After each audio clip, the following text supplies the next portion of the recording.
কিছুদিন আগেই হয়ে গেল জলপাইগুড়িতে পুষ্প প্রদর্শনী ও প্রতিযোগিতা।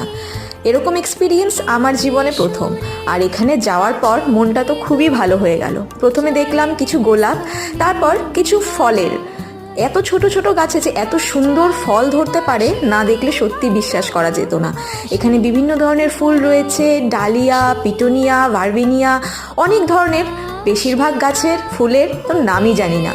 ফুলের সাথে সাথে পাতাবাহার গাছও কিন্তু ছিল ওখানে। আর এই দেখো, বিভিন্ন ধরনের কালারের পিটুনিয়া এখানে আছে, আর এটাও খুব সুন্দর একটা ফুল। খুব ভাল লাগছিল দেখতে। এক্সপিরিয়েন্স অসাধারণ। মন খারাপ নিয়েও যদি যাই, সেখানে গিয়েও মনটা খুশি হয়ে যায়। ফুল থাকবে আর কাটা থাকবে না, সেটা তো হতেই পারে না, সেটাও ছিল। আর শীতকালের মরশুমে দেখা পাওয়া গেল গাঁদা ফুলের, আর এই ফুলটা খুব স্নিগ্ধ ছিল। ব্যাকগ্রাউন্ডে চলছিল রবীন্দ্রসঙ্গীত। তোমাদের কেমন লাগলো কমেন্ট করতে ভুলো না।